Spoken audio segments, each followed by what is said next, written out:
Hey guys, let's get ready with me. And just to give you an update, I am 33 weeks already.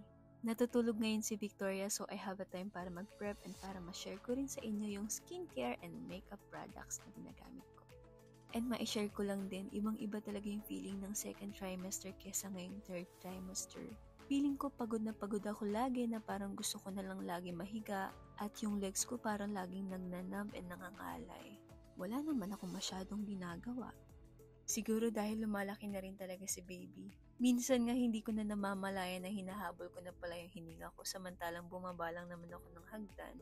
Pero ang mas nakakatawa ngayon, mas magalaw na siya, lalo na after ko kumain. And sabi ni Obi, normal lang daw yun dahil tumataas din yung sugar level mo or yung glucose na nagsisirculate sa blood mo.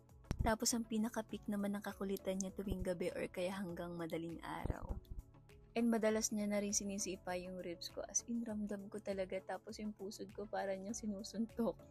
Kaya mas lalo ako na-excite mga anak na. Feeling ko mas makulit to kay Victoria. Kung gaano ako ka-excited, ganun din ka-excited si Victoria. Gusto niya na daw ma-hug and kiss yung baby sister niya. And alam niyo ba, ever since na mag-preggy ako, mas naging sweet siya sa akin. At ito po yung lagi niyang sinasabi. Mami, I'm ate na. Halos sa lahat ng pagkakataon sinasabi niya yun. Minsan nga kapag tapos niya maglinis ng toys niya, I'm very good, I'm ate na. Yun lang.